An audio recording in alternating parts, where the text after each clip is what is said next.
الحمد لله كفى وسلام على عباده الذين اصطفى أما بعد فأعوذ بالله من الشيطان الرجيم بسم الله الرحمن الرحيم إن عدة الشهور عند الله 12 شهرا في كتاب الله يوم خلق السماوات والأرض منها 4 حرم ذلك الدين القيم فلا تظلموا فيهن أنفسكم وقاتلوا المشركين كافة كما يقاتلونكم كافة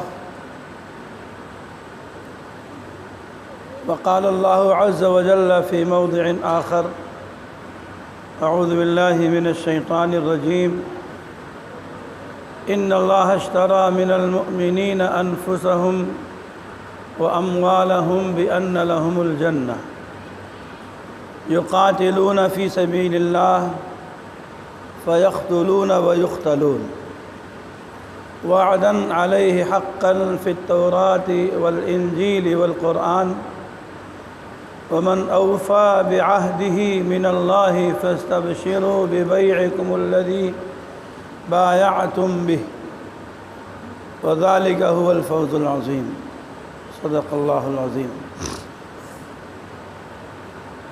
قابل احترام حضرت مفتی صاحب زیرہ مجدہم،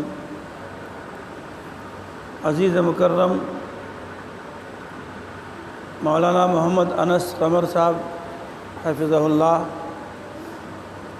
اور مولانا محمد ثمامہ صاحب سلمہ اللہ، میرے بزرگوں، بھائیوں، میری ماں اور بہنوں، آج کا دن یوم عاشوراء تھا جو گزر گیا۔ اللہ کے کچھ محبوب بندوں نے روزہ رکھا تھا، کچھ نے نہیں رکھا تھا۔ جنہوں نے نہیں رکھا ان کی کوئی گرفت نہیں ہوگی، کیونکہ نفلی روزہ ہے، کوئی فرض تو تھا نہیں۔ جنہوں نے روزہ رکھا تھا ان کو بہت بڑی فضیلت حاصل ہو گئی،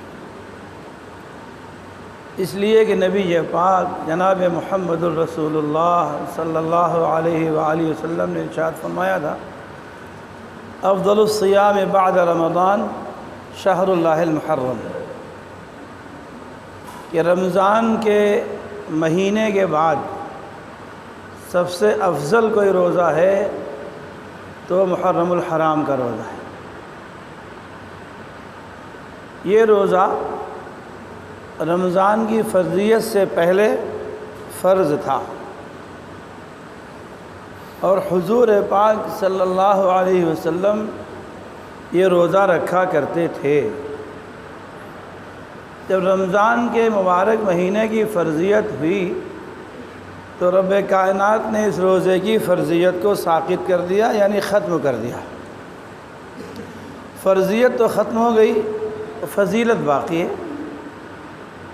فرضیت نہیں ہے لیکن ثواب اس کا اس فرض کے برابر ہی ہے۔ تو بڑے خوش نصیب تھے وہ لوگ جنہوں نے آج روزہ رکھا، اور جنہوں نے نہیں رکھا وہ بد نصیب نہیں ہے۔ نہیں رکھا، نفلی روزہ ہے، نہیں رکھا۔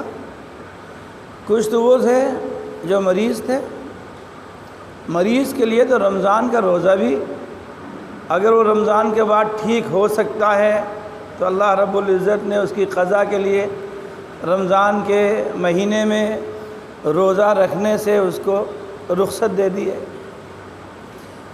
ایسا مرض ہے جو اس کا ٹھیک ہو ہی نہیں سکتا، کینسر کا مریض ہے، اللہ تعالیٰ ہر مومن کی حفاظت فرمائے، وہ ٹھیک ہو ہی نہیں سکتا، تو قرآن کہہ رہا ہے وَعَلَى الَّذِينَ يُطِيقُونَهُ فِدْيَةٌ طَعَامُ مِسْكِينٍ، ایک روزے کے عوض میں ایک مسکین کو اس کے کھانے کا عوض دے دے، کھانا ہو جائے گا جو اس روزے کا عوض ہو جائے گا۔ آج کا دن بڑا تاریخی دن تھا۔ ایک محدث ہیں، مؤرخ ہیں، حضرت امام غزالی رحمۃ اللہ علیہ، انہوں نے کتاب لکھی ہے مکاشفۃ القدور۔ اس کتاب میں آج کے دن کی تاریخ بیان کی انہوں نے کہ آج کا دن سیدنا حضرت حسین رضی اللہ تعالیٰ عنہ کی شہادت کی وجہ سے باعث فضیلت نہیں ہے، ایک اتفاق ہے کہ آج کے دن حضرت حسین رضی اللہ عنہ کی عظیم شہادت پیش آ گئی، اتفاق ہے۔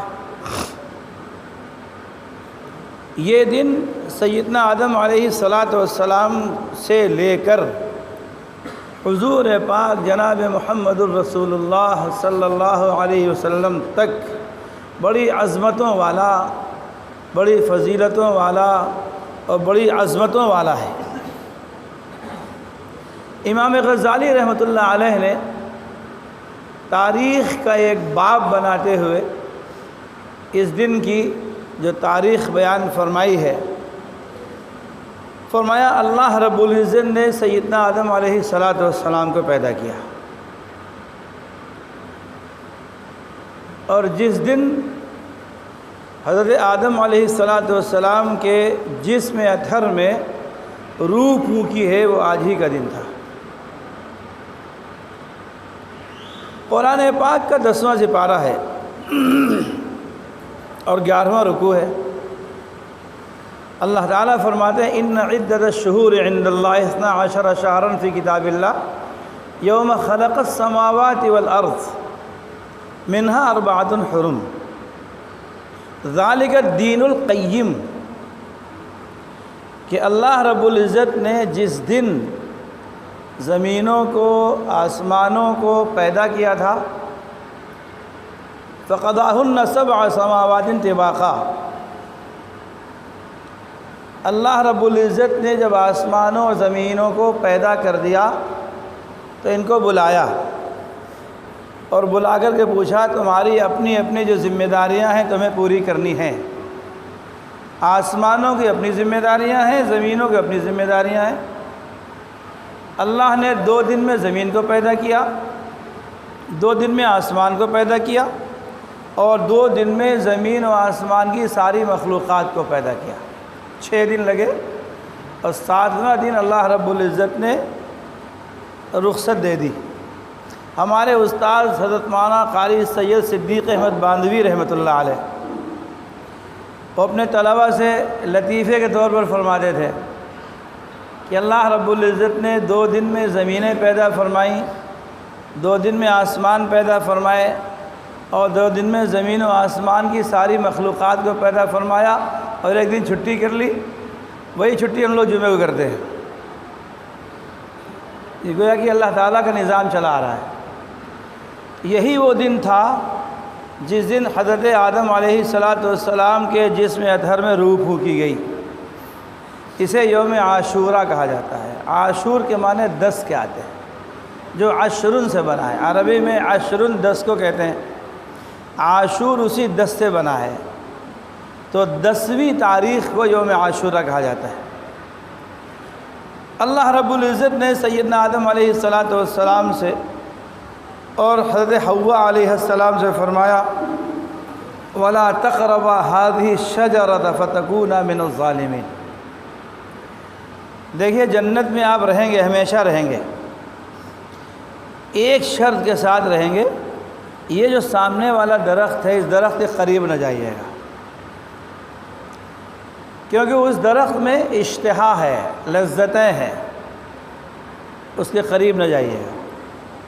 کھنچاؤ ہے اس لفظ، اس درخت میں کھنچاؤ ہے، کشش ہے۔ کھنچاؤ کا ہے دنیا کا کھنچاؤ ہے، دنیا کی کشش ہے، لہذا ولا تقربا هذه الشجرہ، آپ دونوں اس درخت کے قریب نہ جائیے گا۔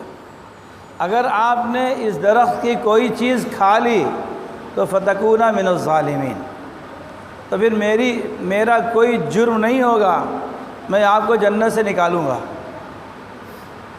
پھر آپ یہ نہ کہیے گا اللہ نے ظلم کیا، اللہ تعالیٰ ظلم نہیں کرتے۔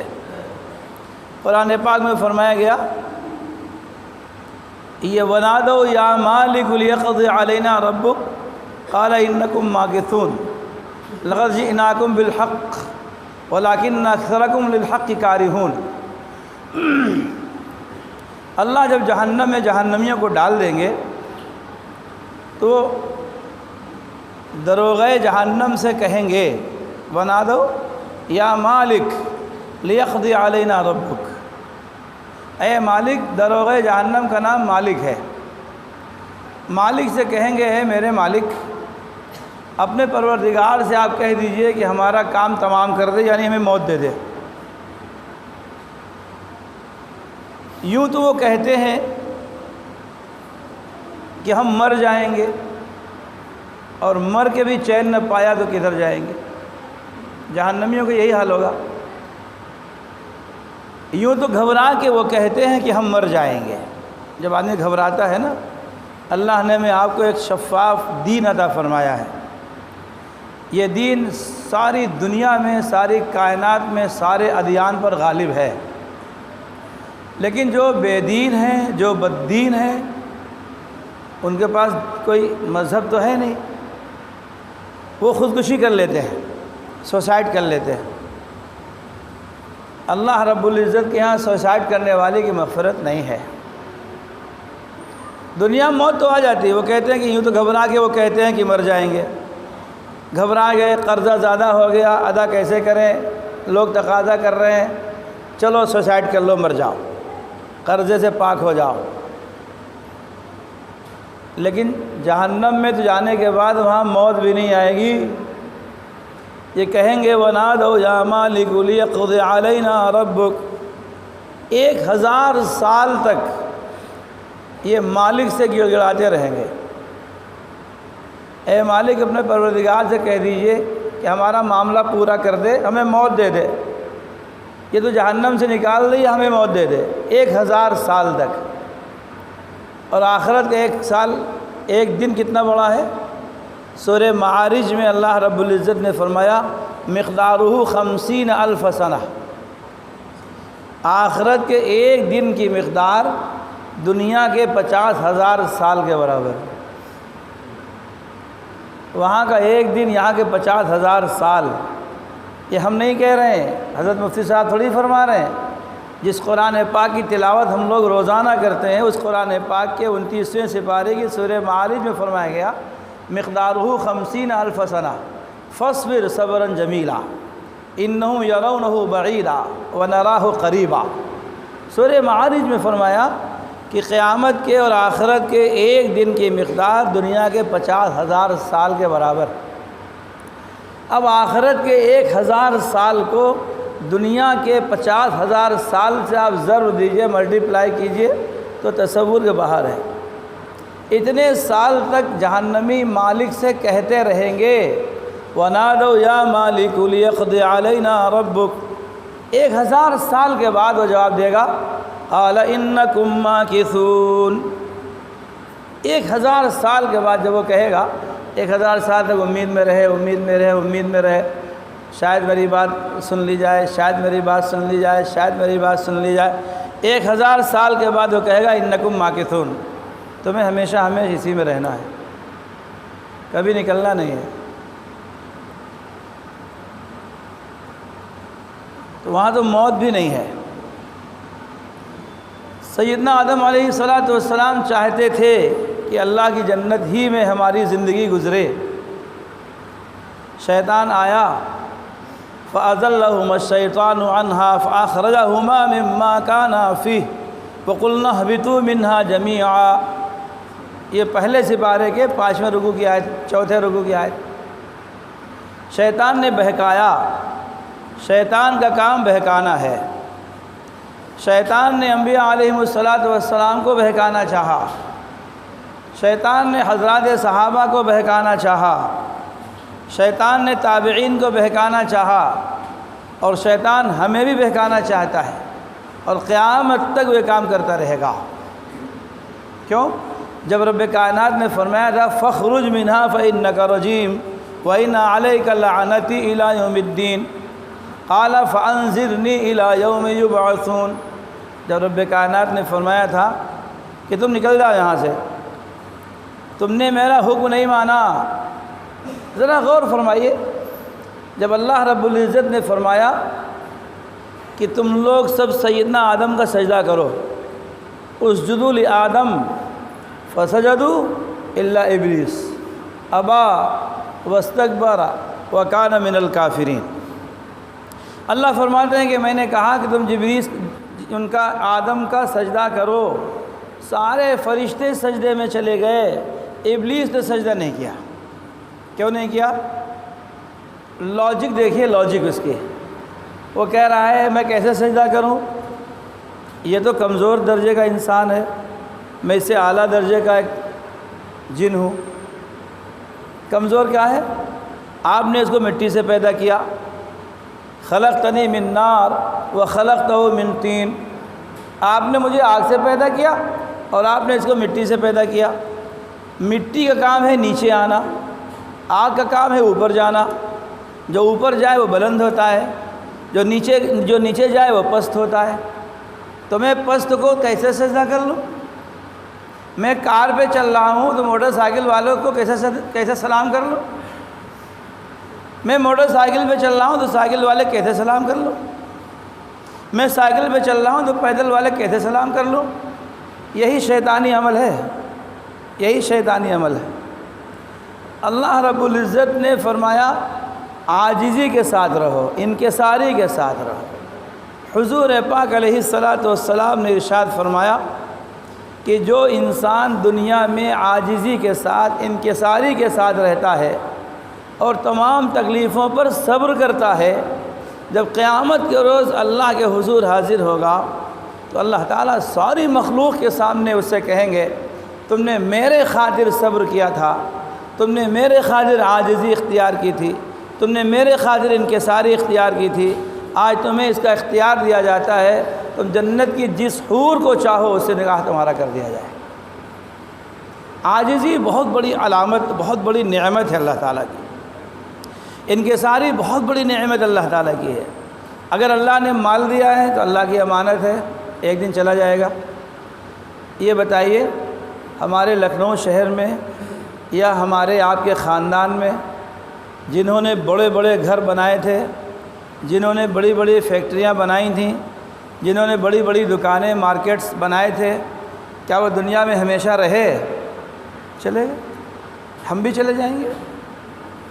انسان جو گھر بناتا ہے، حضور فرماتے ہیں یقول الانسان مالی مالی، انسان کہتا ہے یہ میرا مال، یہ میرا مال، یہ میرا مال۔ اس کا مال تھوڑی ہے، اس نے جو گھر بنایا ہے یہ گھر اس کا نہیں ہے، وہ گھر اس کے بچوں کا ہے۔ بڑے شاندار انداز سے بنایا، یہ ہمارا بیڈ روم ہوگا، یہ ہمارا ڈرائنگ روم ہوگا، یہ ہمارا لیونگ ہال ہوگا، یہ ہمارا کچن ہوگا، یہ ہمارا ٹوائلٹ ہوگا، اس کو ایسے بنائیں گے، اس کو ایسے بنائیں گے، اس کو ایسے بنائیں گے۔ لیکن سینکڑوں واقعات آپ کی نگاہوں کے سامنے ایسے ہوں گے، جب گھر بن کر کے تیار ہوتا ہے تو ملک الموت آتے ہیں، اس کی روح لے کے چلے جاتے ہیں۔ ایک دن بھی یہ شخص اپنے گھر میں نہیں رہ سکا جس گھر کو بڑی منتوں مرادوں سے اس نے بنایا تھا اور بڑی خواہشات، بڑی تمناؤں سے بنایا تھا، ایک دن بھی اپنے گھر میں نہیں رہ سکا۔ اللہ تعالی ہمیں آپ کو عاجزی کے ساتھ دنیا میں رہنا نصیب فرمائے۔ جو کچھ ہے امانت ہے، اگر صحت ہے تو امانت ہے، مال ہے امانت ہے، اولاد ہے امانت ہے، ہر چیز امانت ہے، ایک دن ختم ہو جائے گی۔ تو تکبر کس چیز کا، گھمنڈ کس چیز کا، غرور کس چیز کا؟ غرور تو وہ کرے جس کو ہمیشہ دنیا میں رہنا ہو۔ جو ہمیں دنیا میں رہنا ہی نہیں ہے تو غرور کس چیز کا؟ ہمیں دنیا سے جانا ہے، سب کچھ چھوڑ کر کے چلے جائیں گے۔ تو حضور پاک علیہ الصلاۃ والسلام نے اپنے امتیوں کو یہ سبق دیا ہے، لوگوں جس طرح میں رہتا ہوں اس طرح رہو۔ کن فی الدنیا کأنک غریب او عابری سبیل، دنیا میں اس طرح رہو جس طرح چلتا ہوا مسافر تھوڑی دیر کے لیے کہیں پر راستے میں ٹھہر جاتا ہے، منزل وہ نہیں ہوتی، یہ ہماری منزل نہیں ہے۔ ہم لوگ کہہ دیتے ہیں نا کہ فلاں کا انتقال ہو گیا، یہ تو صحیح ہے، لیکن تو فلاں شخص مر گیا، انسان مرتا نہیں ہے۔ سب سے پہلے ہم عالم ارواح میں آئے، اللہ رب العزت نے ہمیں عالم ارواح میں جمع فرمایا۔ 9ویں سپارے میں اللہ رب العزت نے اس کی منظر کشی فرمائی، وَإِذْ أَخَذَ رَبُّكَ مِن بَنِي آدَمَ مِن ظُهُورِهِمْ ذُرِّيَّتَهُمْ وَأَشْهَدَهُمْ عَلَىٰ أَنفُسِهِمْ أَلَسْتُ بِرَبِّكُمْ قَالُوا بَلَىٰ شَهِدْنَا أَن تَقُولُوا يَوْمَ الْقِيَامَةِ إِنَّا كُنَّا عَنْ هَٰذَا غَافِلِينَ۔ اللہ نے عہد الست لیا، اللہ نے ہمیں آپ کو سب کو عالم ارواح میں جمع کیا تھا۔ حضور فرماتے الارواح جنود مجندہ فما تعارف منها ائتلف وما تناکر منها اختلف۔ اللہ نے سارے انسانوں کو سیدنا آدم علیہ السلام کی پیٹھ سے نکال کر جمع کیا تھا۔ ہماری شکل جو شکر میں چینٹی پڑ جاتی ہے، چھوٹی سی ہوتی ہے، لال رنگ کی ہوتی ہے، اللہ تعالیٰ نے اس شکل میں ہم سب کو عالم ارواح میں جمع کیا تھا، اور وہاں پر ایک عہد لیا تھا۔ عہد کیا تھا؟ الست بربکم، یہ بتاؤ میں تمہارا پروردگار ہوں کہ نہیں ہوں، میں تمہارا پروردگار ہوں کہ نہیں ہوں۔ اب کوئی بول ہی نہیں رہا ہے، بولے کیسے؟ جب کان کے ذریعے سے انسان سنتا ہے تو پھر زبان کے ذریعے سے اس کو ادا کرتا ہے۔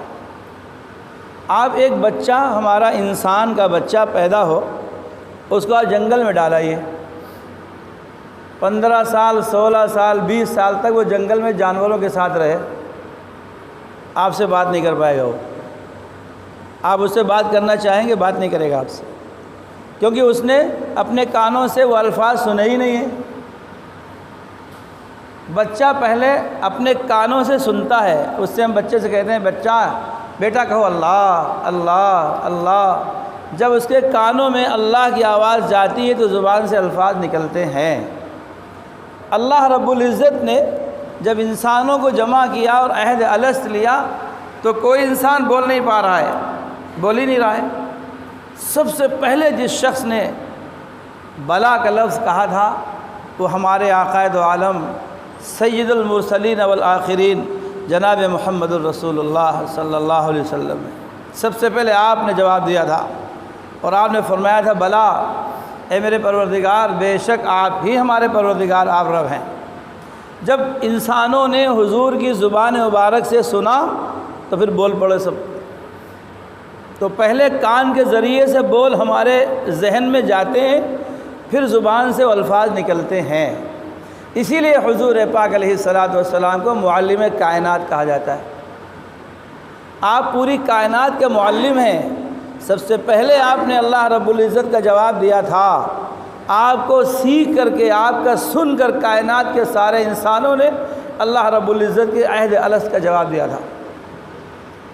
تو پہلی بار ہم وہاں آ چکے ہیں۔ اس کے بعد اپنے والد کے نطفے میں آئے، والد صاحب کے نطفے سے نکل کر رحم مادر میں آئے، رحم مادر سے نکل کر اس دنیا میں آئے، اس دنیا سے نکل کر ہم قبر میں جائیں گے، اور وہاں پڑے رہنے کے بعد پھر اٹھائے جائیں گے۔ قیامت کے روز جب اٹھیں گے تو اللہ رب العزت ہمارا فیصلہ کر دے گا۔ جو فیصلہ ہمارا ہوگا جنت کا یا دوزخ کا، اللہ تعالیٰ ہر ایک کی حفاظت فرمائے، وہ ہمیشہ ہمیشہ کی زندگی ہوگی۔ تو انتقال ہو رہا ہے ہمارا، عالم ارواح سے انتقال ہوا والد کے نطفے کی طرف، والد کے نطفے سے انتقال ہوا رحم مادر کی طرف، رحم مادر سے انتقال ہوا اس دنیا کی طرف، اور اس دنیا سے انتقال ہوگا عالم برزخ کی طرف، عالم برزخ سے انتقال ہوگا عالم آخرت کی طرف۔ جب شیطان کو اللہ رب العزت نے بھگایا تو اس نے کیا کہا؟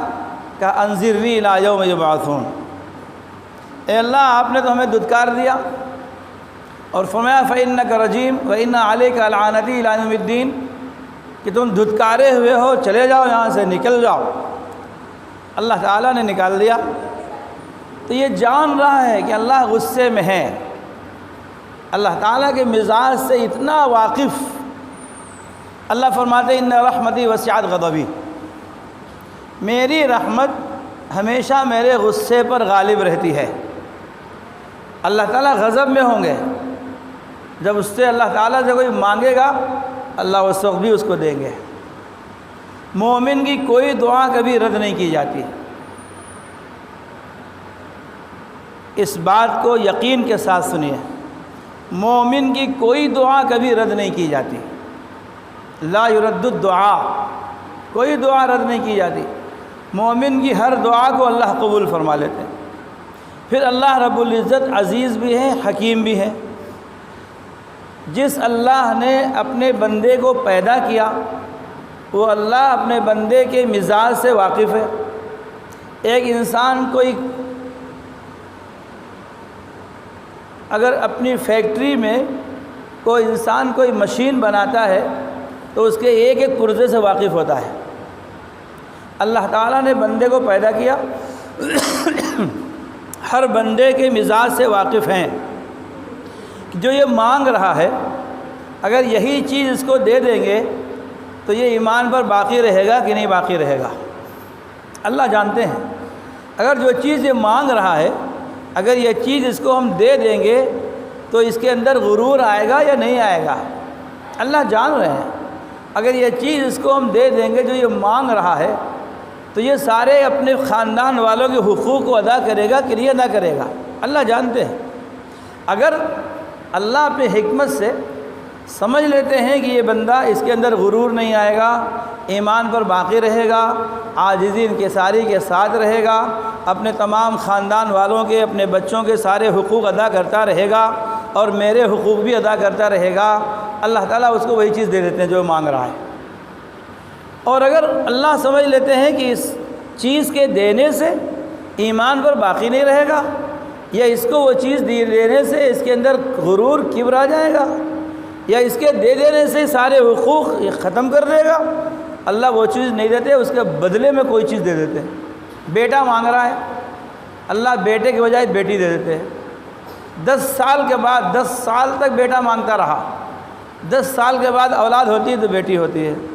اللہ جان رہے ہیں اس کے حق میں مفید کیا ہے، اس کے حق میں مفید یہ ہے کہ اس کو بیٹا نہ دو بیٹی دے دو۔ یہ بھی نہیں دیا یہ بھی نہیں دیا تو اللہ تعالیٰ اس کی دعا کو محفوظ کر لیتے ہیں۔ کب ملے گا؟ جب بندہ خالی ہاتھ اللہ کی عدالت میں حاضر ہوگا تو اللہ رب العزت فرشتوں سے فرمائیں گے لاؤ اس کی امانت اس کو دے دو۔ بہت بڑے ذخیرے کی شکل میں وہ چیز اس کے سامنے لا کر رکھی جائے گی، کہے گا اے میرے پروردگار میرا کوئی ایسا عمل تو خاص تھا نہیں جس کی وجہ سے آپ اتنا بڑا ذخیرہ ہمیں عطا فرما رہے ہیں۔ اللہ تعالیٰ اس کو یاد دلائیں گے تم نے فلاں موقع پر یہ دعا کی تھی، تم نے فلاں موقع پر یہ دعا کی تھی، تم نے فلاں موقع پر یہ دعا کی تھی، میں نے تمہاری دعا کو محفوظ کر لیا تھا۔ اگر میں تمہاری دعا کو قبول کر کے اس وقت دے دیتا تو تمہارا یہ نقصان ہوتا، اس نقصان سے بچانے کے لیے تمہاری دعا کو محفوظ کر لیا تھا۔ تو کہے گا کاش میرے پروردگار جو آپ نے دنیا میں دے دیا تھا وہ بھی نہ دیا ہوتا، وہ بھی یہیں پر آج محفوظ ہوا مل جاتا تو اس سے بڑا اور ذخیرہ میرا بن گیا ہوتا۔ وہاں پر خوش ہو جائے گا۔ تو جب اللہ نے حضرت آدم علیہ السلام کو سجدہ کرنے کا حکم دیا، فرشتوں نے سجدہ کیا، شیطان نے سجدہ نہیں کیا، اللہ تعالیٰ نے اس کو زمین پر بھیج دیا۔ اللہ تعالیٰ سے کہہ رہا انظرنی الی یوم یبعثون، اے اللہ مجھے قیامت تک مہلت دے دیجیے، میں آپ کے بندوں کو بہکاؤں گا۔ لَأَقْعُدَنَّ لَهُمْ صِرَاطَكَ الْمُسْتَقِيمَ ثُمَّ لَآتِيَنَّهُمْ مِنْ بَيْنِ أَيْدِيهِمْ وَمِنْ خَلْفِهِمْ وَعَنْ أَيْمَانِهِمْ وَعَنْ شَمَائِلِهِمْ وَلَا تَجِدُ أَكْثَرَهُمْ شَاكِرِينَ۔ 8ویں سپارے کا 9واں رکوع ہے۔ میں بہکاؤں گا، میں سیدھے راستے پر بیٹھ کر بہکاؤں گا، میں داہنے سے بہکاؤں گا، میں بائیں سے بہکاؤں گا، میں سامنے سے بہکاؤں گا، میں پیچھے سے بہکاؤں گا، میں بہکاؤں گا۔ اللہ پاک فرما رہے ہیں جاؤ بہکاؤ، جاؤ بہکاؤ۔ یاد رکھنا کہ جو تمہاری باتوں میں آئے گا اس کو اب تمہیں لَأُغْوِيَنَّ لَكَ لَأُغْوِيَنَّهُمْ صِرَاطَكَ الْمُسْتَقِيمَ، میں سب کو بہکاؤں گا۔ تو رب کائنات نے فرمایا لَأَمْلَأَنَّ جَهَنَّمَ مِنْكَ وَمِمَّنْ تَبِعَكَ مِنْهُمْ أَجْمَعِينَ۔ 23ویں سپارے کے 14ویں رکوع کی آیت ہے، لَأَمْلَأَنَّ جَهَنَّمَ مِنْكَ وَمِمَّنْ تَبِعَكَ مِنْهُمْ أَجْمَعِينَ۔ تو پھر یاد رکھنا میں تمہیں اور تمہارے متبعین کو، تمہارے بتائے ہوئے راستے پر چلنے والوں کو سب کو جہنم میں ڈالوں گا اور سب سے جہنم کو بھر دوں گا۔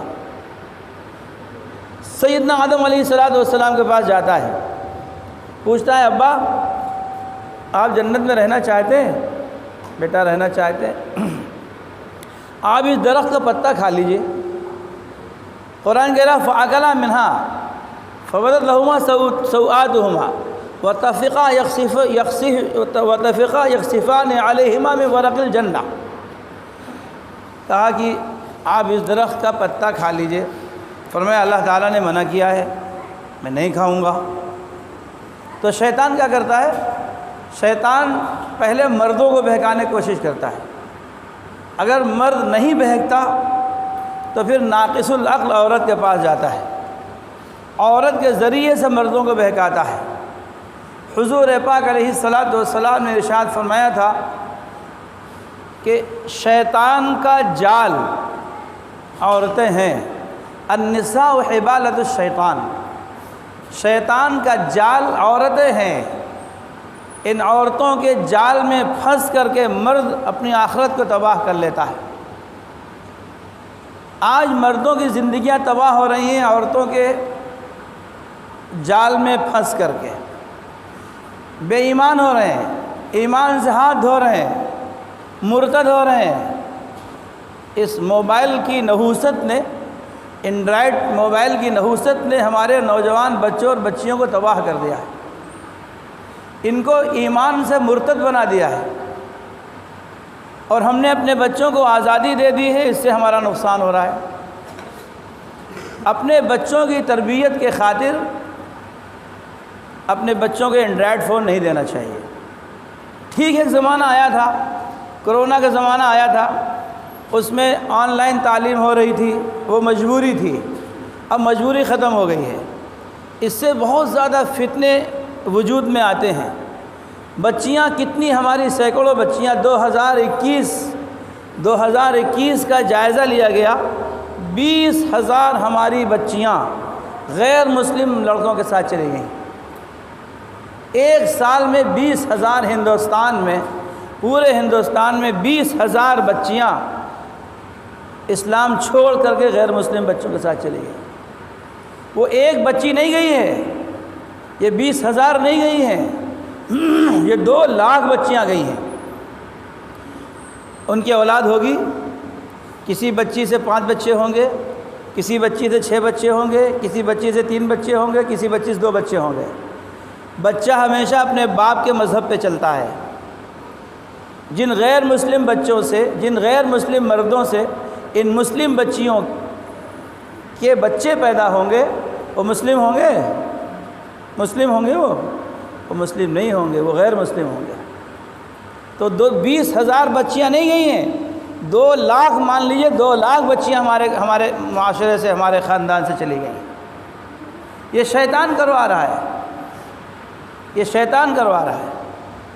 حضرت نوح علیہ السلام جب اپنی کشتی میں ایمان والوں کو بٹھا رہے تھے اور طوفان آیا، جب کشتی چلنے لگی تو ایک بوڑھا شخص آ کر کشتی میں بیٹھ گیا۔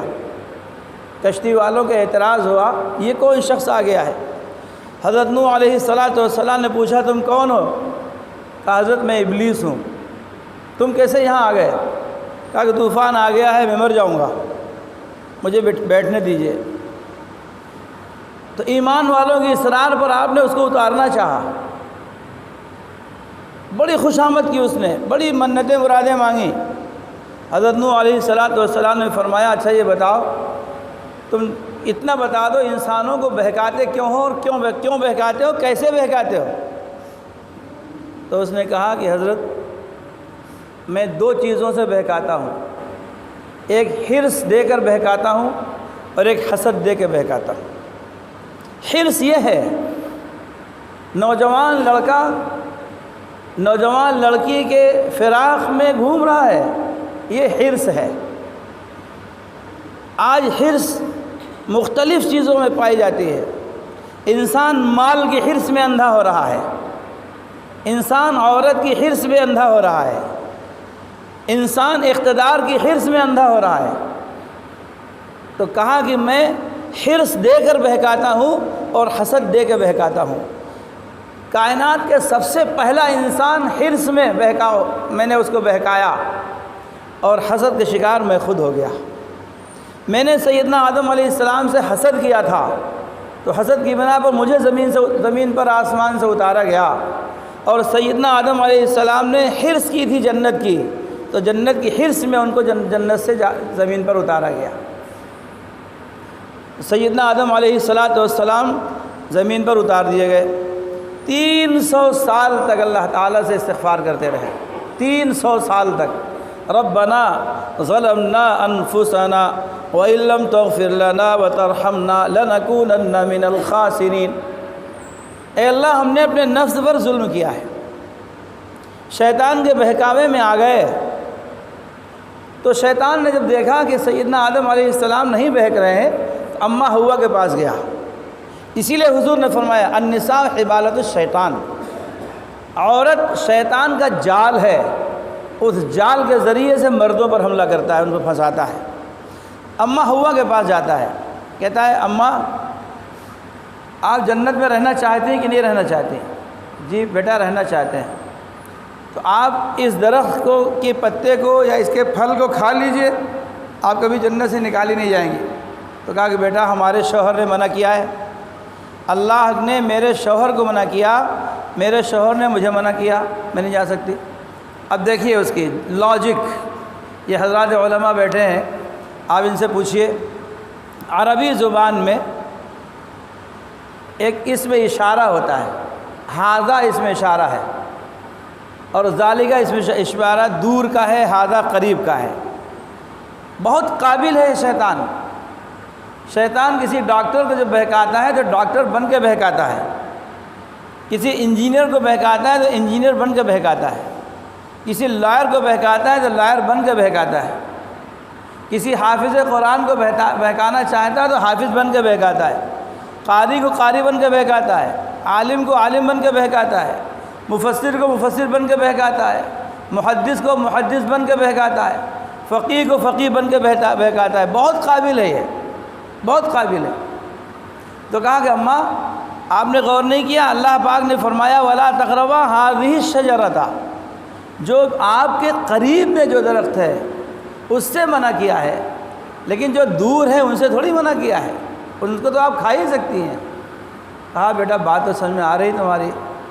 کہا کہ آپ کے کمرے سے جو قریب میں لگا ہوا ہے آپ اس کو نہ چھوئیے، لیکن جو دور ہیں ان کو تو کھا سکتی ہیں۔ ہاں بیٹا بات تو صحیح ہے۔ اب یہ گئی اپنے شوہر کے پاس۔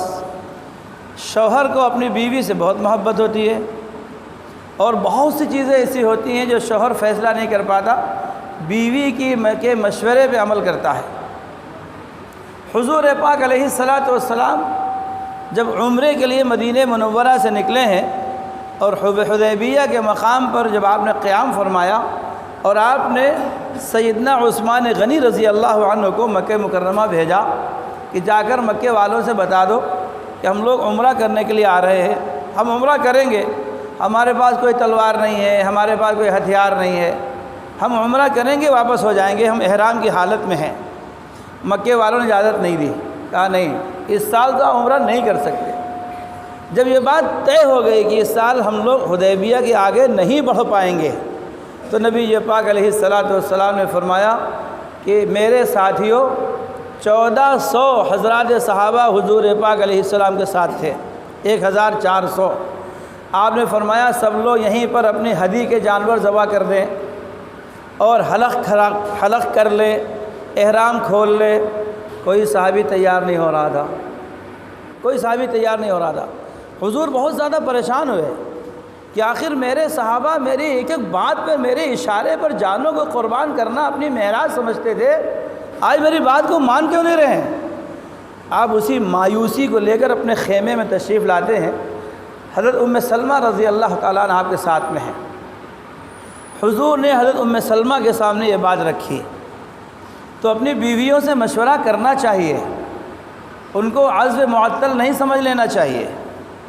حضور نے اپنی بیویوں سے مشورہ کیا ہے، تو حضور نے ام سلمہ رضی اللہ تعالیٰ عنہ سے فرمایا کہ آج تو غضب ہو گیا، میرے ایک اشارے پر ہمارے حضرات صحابہ جنہوں نے جنگ بدر میں جانوں کا نذرانہ پیش کیا، میرے ایک اشارے پر غزوہ احد میں اپنی جانوں کا نذرانہ پیش کیا، میرے ایک اشارے پر غزوہ خندق پیش آ گئی، آج میرے وہ صحابہ میری بات کو ماننے کے لیے تیار نہیں ہو رہے۔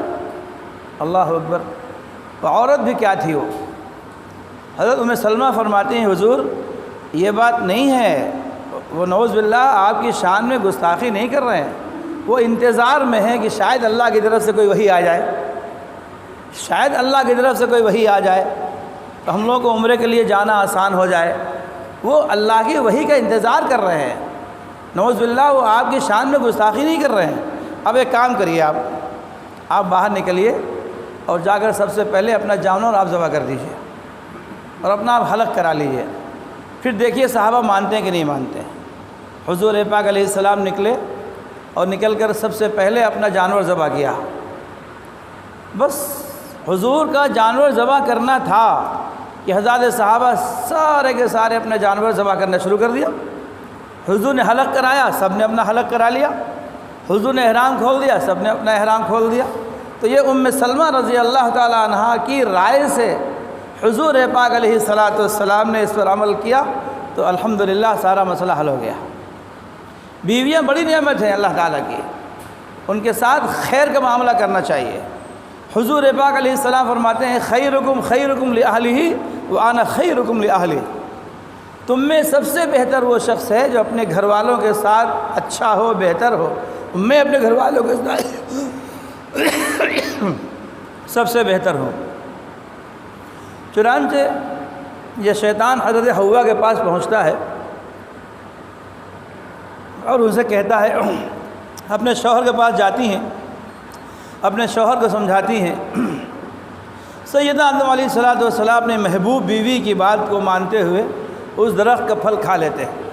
قرآن کہہ رہا فَأَكَلَا مِنْهَا فَبَدَتْ لَهُمَا سَوْآتُهُمَا وَطَفِقَا يَخْصِفَانِ عَلَيْهِمَا مِنْ وَرَقِ الْجَنَّةِ، 8ویں سپارے کے 9ویں رکوع کی آیت ہے۔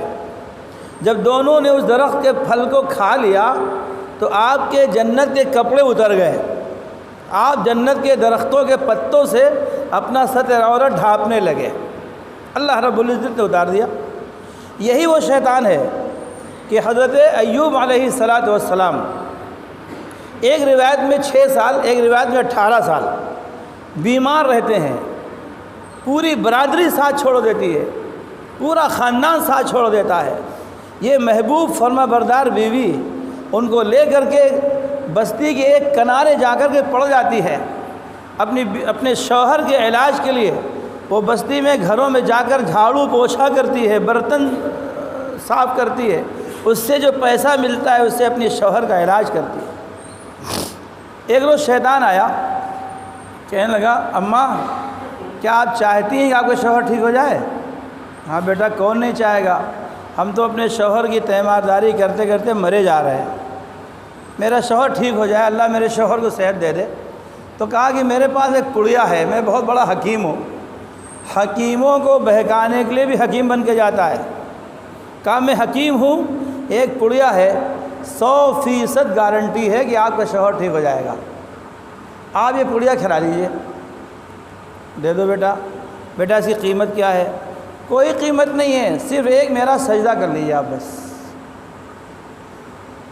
بیوی نے سوچا میرا شوہر ٹھیک ہو جائے، میرا شوہر ٹھیک ہو جائے، اگر ایک سجدہ کر لیا جائے، کوئی اللہ تو ہے نہیں ہے اور میرے دل میں اس کی قدر بھی نہیں ہے، میں کر لیتی ہوں، میرا شوہر ٹھیک ہو جائے۔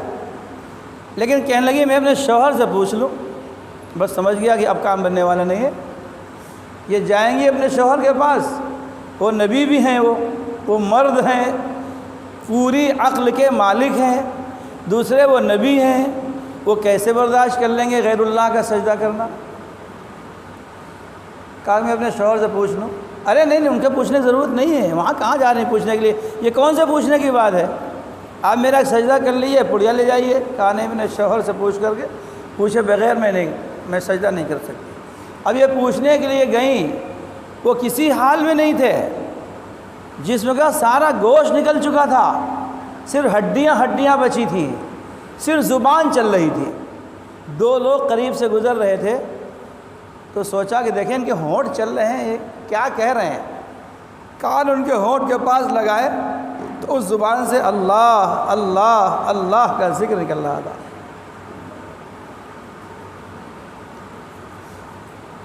غصے میں آ کر کے، جذبات میں آ کر کہنے لگے تو نے سن کیسے لیا کہ وہ غیر اللہ کا سجدہ تجھ سے کرانا چاہتا ہے؟ تو نے سن کیسے لیا؟ تو ایک نبی کی بیوی ہے، غیر اللہ کا سجدہ کرنا حرام ہے، تو نے سن کیسے لیا؟ اگر میں ٹھیک ہو گیا نا تجھے سب کوڑے ماروں گا۔ اتنا غصہ، بس وہ آئیں کہنے لگیں کہ بیٹا میں تمہارا سجدہ نہیں کر سکتی، میرے شوہر نے سختی سے منع کیا ہے۔ ایک آزمائش مقصود تھی اللہ تعالیٰ کی۔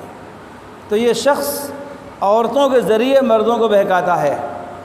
سیدنا ابراہیم علیہ السلام جب حضرت اسماعیل علیہ السلام کو لے کر کے چلتے ہیں تو پہلے حضرت اسماعیل کو بہکانے کی کوشش کرتا ہے، پھر سیدنا ابراہیم کو بہکانے کی کوشش کرتا ہے، پھر حضرت حاجرہ کے پاس آتا ہے۔ حضرت حاجرہ سے کہتا ہے آپ کے شوہر آپ کے بیٹے کہاں لے گئے ہیں؟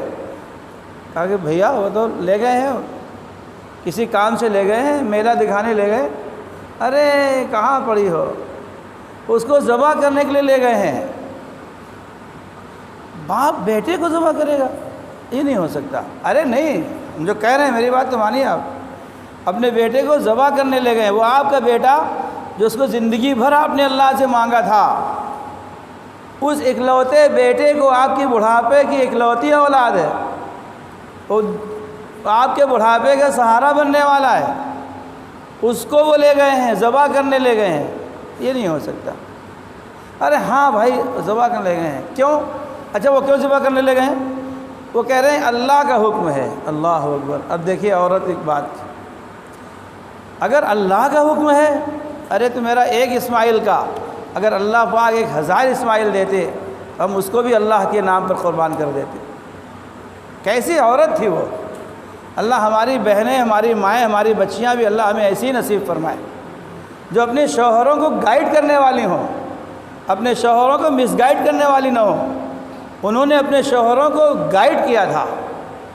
حضور پاک علیہ السلام غار حرا سے گھبرائے ہوئے تشریف لائے، تو پہلی بار حضرت جبرائیل کو دیکھا تھا، تو گھر آئے تو گھبرائے ہوئے ہیں، تھر تھرا رہے ہیں، کانپ رہے ہیں۔ حضرت خدیجہ رضی اللہ تعالی عنہا سے فرماتے ہیں یا خدیجہ زملونی، مجھے کمبل اڑا دو، مجھے کمبل اڑا دو، مجھے سردی لگ رہی ہے، میں تھر تھرا رہا ہوں۔ تو پوچھا ہوا کیا، کیا بات ہے؟ تو فرمایا کہ ایسا ایسا واقعہ آج میرے ساتھ پیش آیا ہے۔ انی خشیت علی نفسی، مجھے اپنی جان کا ڈر ہے، کہیں میری جان نہ چلی جائے۔ اللہ اکبر۔ تو کیا دلاسا دیا تھا حضرت خدیجہ رضی اللہ تعالی عنہا نے؟ فرمایا اللہ آپ کی مدد فرمائے گا، اللہ آپ کو نقصان نہیں پہنچائے گا۔ کیوں؟ وَإِنَّكَ لَتَصِلَ الرَّحْمَةَ، آپ سب کے ساتھ صلہ رحمی کرنے والے ہیں، آپ لوگوں کے ساتھ ہمدردی کرنے والے ہیں، آپ بیواؤں کے ساتھ نہایت اعلیٰ درجے کا حسن سلوک کرنے والے ہیں، آپ یتیموں کی مدد کرنے والے ہیں، اللہ تعالیٰ آپ کو ضائع نہیں کرے گا۔ حضرت خدیجہ رضی اللہ تعالی عنہ نے دلاسا دیا تو حضور پاک علیہ السلام کو قوت نصیب ہوئی۔ عورت کو چاہیے کہ اپنے گھر والوں کی کو گائیڈ کرے، مس گائیڈ نہ کرے۔ یہ محرم الحرام کا مہینہ ہے، آج یوم عاشورہ تھا، 10 دن گزر گئے، ان میں سب سے زیادہ جو خرافات، جو رسومات ہمارے گھروں میں ہوتی ہیں وہ ہماری عورتوں کے ذریعے سے ہوتی ہیں، وہ مرد کو مس گائیڈ کرتی ہیں۔ اور اس میں سب سے زیادہ آپ دیکھیں گے آپ کو رسومات کے مقامات پر سب سے زیادہ عورتیں نظر آئیں گی، اور شیطان سب سے زیادہ عورت کے پیچھے لگتا ہے، عورت کو بہکاتا ہے، عورت کے ذریعے سے مردوں کو بہکاتا ہے۔ اسی لیے نبی پاک علیہ السلام نے فرمایا تھا النساء عبادت الشیطان، عورتیں شیطان کا جال ہیں، ان کے ذریعے سے شیطان مردوں کو بہکانے کا کام کرتا ہے۔ تو یہ یوم عاشورہ 300 سال تک سیدنا آدم علیہ السلام اللہ تعالیٰ سے دعا فرماتے رہے ربنا ظلمنا انفسنا وَإِن لَّمْ تَغْفِرْ لَنَا وَتَرْحَمْنَا لَنَكُونَنَّ مِنَ الْخَاسِرِينَ۔ اے اللہ ہم نے اپنے نفس پر ظلم کیا ہے، کیونکہ اللہ تعالیٰ نے منع کیا تھا اس درخت کے قریب نہ جانا، اور ہم نے اس کا پتا یا پھل کھا لیا، اللہ نے زمین پر اتار دیا۔ اے اللہ ہم نے ظلم کیا۔ وَإِن لَّمْ تَغْفِرْ لَنَا، اگر آپ نے ہمیں معاف نہ کیا، وَتَرْحَمْنَا، ہم پر رحم نہ کھایا، لَنَكُونَنَّ مِنَ الْخَاسِرِينَ، تو سب سے زیادہ خسارے والا، سب سے زیادہ نقصان والا کوئی انسان ہوگا تو میں ہوں گا۔ یہ نقصان کہاں کا ہے؟ دنیا کا نقصان نہیں ہے، دنیا کا خسارہ نہیں ہے، یہ خسارہ آخرت کا خسارہ ہے، جہاں کوئی ایک نیکی دینے والا آپ نہیں ملے گا۔ بیٹا باپ سے ایک نیکی مانگے گا کہ اللہ پاک نے بھیجا ہے کہ بیٹا تمہاری ایک نیکی کم پڑ رہی ہے، ایک نیکی لے آؤ تمہارا کام ہو جائے گا۔ نہ باپ بیٹے کو ایک نیکی دے گا، نہ ماں بیٹی کو ایک نیکی دے گی، نہ شوہر بیوی کو نیکی دے گا، نہ بیوی شوہر کو نیکی دے گی۔ اس وقت ایک نیکی کام آئے گی۔ اس لیے ہمیں آپ کو چاہیے کہ ہم اللہ تعالیٰ سے ہمیشہ استغفار کریں۔ اے اللہ ہم سے جو غلطیاں ہو گئیں معاف فرما دیجیے۔ اس ماہ محرم الحرام میں اے اللہ آپ کے پیارے نبی نے جن باتوں کو کرنے کا حکم دیا تھا ہم نے وہ نہیں کیا، جن باتوں سے روکا گیا تھا اس کو ہم کرتے رہے، لیکن ہمیں اب معلوم ہو گیا ہمارے علماء کے ذریعے سے، ہمارے خطیبوں کے ذریعے سے، ہمارے قائدین کے ذریعے سے معلوم ہو گیا کہ محرم میں یہ کرنا چاہیے، یہ نہیں کرنا چاہیے۔ جو کر چکے ہیں اللہ مجھے معاف فرما دے، اور آئندہ مجھے توفیق عطا فرما دے کہ میں ان خرافات میں نہ پڑھوں۔ جو چیزیں ہوتی ہیں کہیں سے اس کا وجود نہیں ہے۔ ہمارے ایک بزرگ نے فرمایا کہ جیسے انسان کا شجرہ ہوتا ہے ویسے ہی عمل کا شجرہ بھی ہوتا ہے۔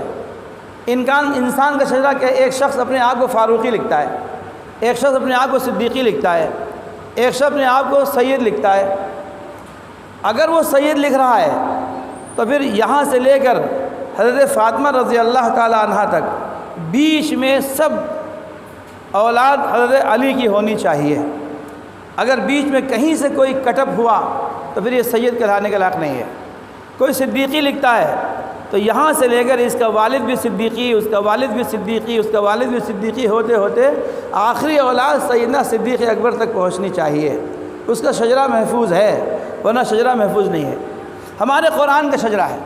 جیسے میں کہتا ہوں کہ میں نے قرآن پڑھا اپنے استاذ حضرت قاری مظہر علی صاحب سے، انہوں نے قرآن پاک پڑھا حضرت قاری اسماعیل صاحب سے، انہوں نے قرآن پاک پڑھا حضرت قاری محب الدین صاحب سے، انہوں نے قرآن پاک پڑھا حضرت قاری ضیاء الدین صاحب سے، انہوں نے قرآن پاک پڑھا حضرت قاری عبدالرحمن مکی رحمۃ اللہ علیہ سے، انہوں نے قرآن پاک پڑھا حضرت عبداللہ مکی رحمۃ اللہ علیہ سے، اور عبداللہ مکی سے سیدنا حفص علیہ السلام تک، سیدنا حفص رحمۃ اللہ علیہ تک پورا شجرہ محفوظ ہے۔ انہوں نے ان سے پڑھا، انہوں نے ان سے پڑھا، انہوں نے ان سے پڑھا، یہاں تک کہ آئے گا کہ انہوں نے امام حفص سے پڑھا، امام حفص نے امام عاصم سے پڑھا، امام عاصم نے سیدنا عثمان غنی سے پڑھا، سیدنا عثمان غنی نے حضور پاک علیہ السلام سے پڑھا، اور حضور پاک علیہ السلام نے حضرت جبرائیل سے پڑھا، حضرت جبرائیل نے اللہ تعالیٰ سے پڑھا۔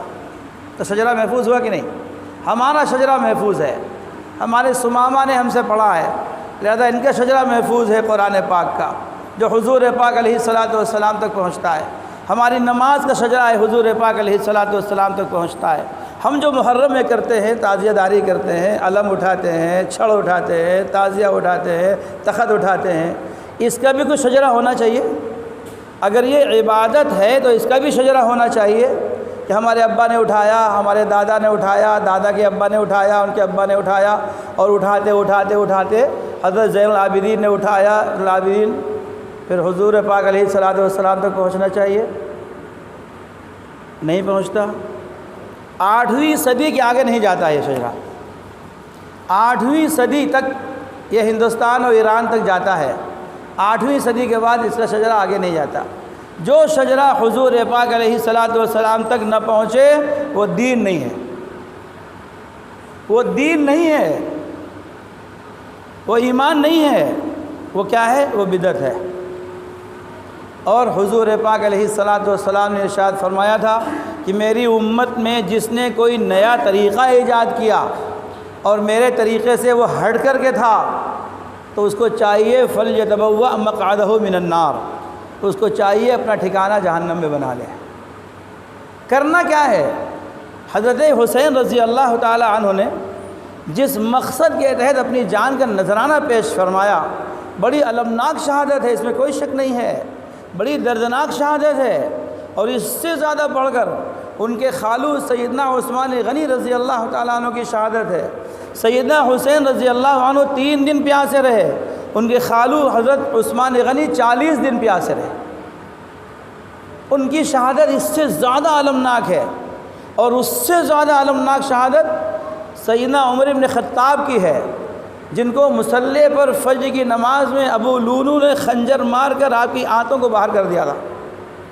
اس سے زیادہ المناک شہادت سید الشہداء حضرت حمزہ رضی اللہ تعالیٰ عنہ کی ہے، کہ شہادت کے بعد، روح نکالنے کے بعد، حملہ کرنے کے بعد اس جسم اطہر کی جس طریقے سے ان کے ساتھ بے حرمتی کی گئی ہے، ان کے دانتوں کو توڑا گیا، ان کے کانوں کو کاٹا گیا، ان کی آنکھوں کو نکالا گیا، ان کے پیٹ جو چاق کیا گیا، ان کے جگر کو نکالا گیا اور اس کا ہار بنا کر کے پہنا گیا، اس سے زیادہ المناک شہادت کوئی ہو نہیں سکتی ہے۔ لیکن شہادت غم کی چیز نہیں ہے، شہادت ہے مقصود و مطلوب مومن، نہ مال غنیمت نہ کشور کشائی۔ شہادت قرآن کہہ رہا ہے وَلَا تَحْسَبَنَّ الَّذِينَ قُتِلُوا فِي سَبِيلِ اللَّهِ أَمْوَاتًا، جو لوگ اللہ کے راستے میں شہید کر دیے گئے انہیں مردہ مت کہو، وہ زندہ ہیں، اللہ تعالیٰ ان کو رزق عطا فرماتا ہے۔ تو ہمارا مذہب، ہمارا مسلک، ہمارا ایمان، ہمارا عقیدہ یہ ہے کہ تمام شہید زندہ ہیں، زندہ پر غم تو منایا نہیں جاتا۔ اگر حضرت مفتی صاحب کھڑے ہو جائیں اور ماتم کرنا شروع کر دیں اور آپ کہیں مفتی صاحب کس کا ماتم کر رہے ہیں، آپ کہیے کہ مجھے ریاض کا ماتم کر رہا ہوں، قاری ریاض، میں ریاض کا ماتم کر رہا ہوں، تو آپ کہیں گے وہ تو سامنے بیٹھے ہوئے ہیں، ان کا ماتم کیوں کر رہے ہیں آپ؟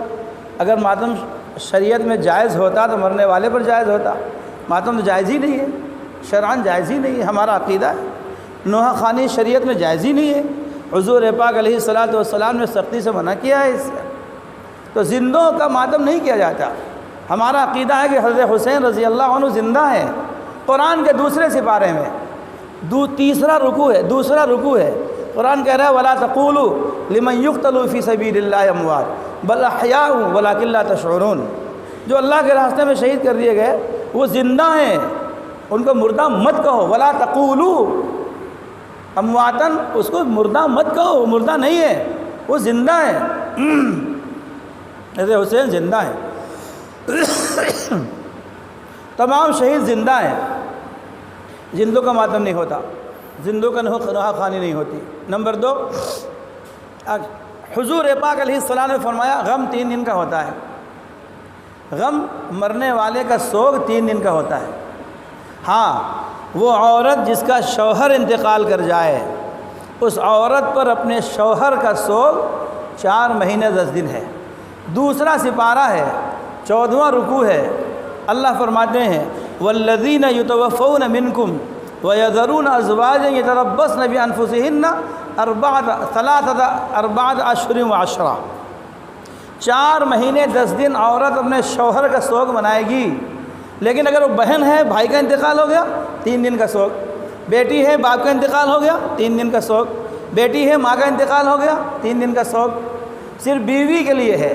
یہ ہماری بہنیں سنیوں میں جو ہماری بہنیں اپنی چوڑیاں اتار دیتی ہیں، کالے کپڑے پہن لیتی ہیں اور اپنے کان کا زیور اتار دیتی ہیں، یہ کس کا غم منا رہی ہیں؟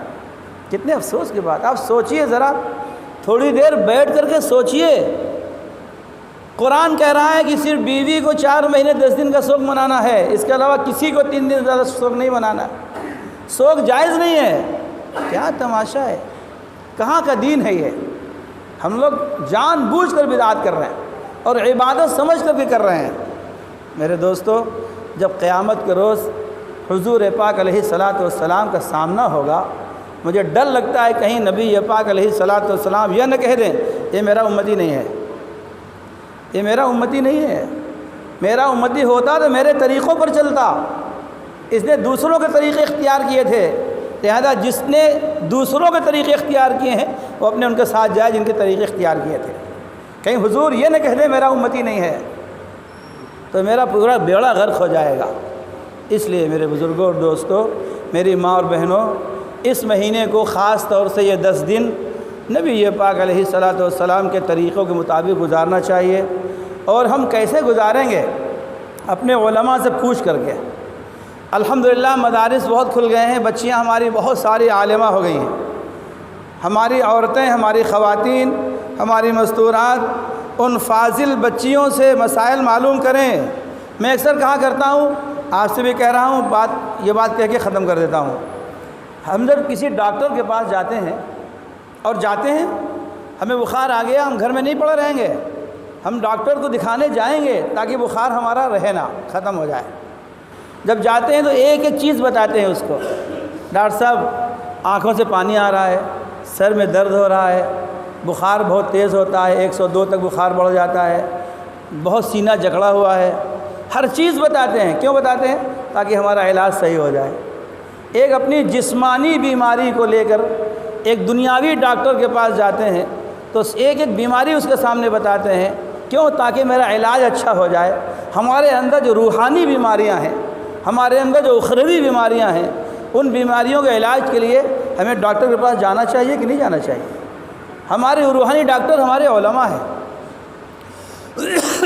ہماری روحانی ڈاکٹر ہماری معلمات ہیں، عالمات ہیں۔ ان سے ایک ایک مسئلہ پوچھیں، ذرا مولانا صاحب یہ 10 دن ہمیں کس طرح گزارنے چاہیے؟ حضور پاک علیہ السلام نے کس طرح گزارنے کا حکم دیا ہے؟ ہمیں کیا کرنا چاہیے؟ ہر مسئلے کا، نماز کا مسئلہ آئے تو علماء سے پوچھیں، گھر میں وراثت کا مسئلہ آئے تو علماء سے پوچھیں۔ ایک ایک چیز علماء سے پوچھ کر کریں گے، انشاءاللہ ہمارا عمل صحیح ہوگا۔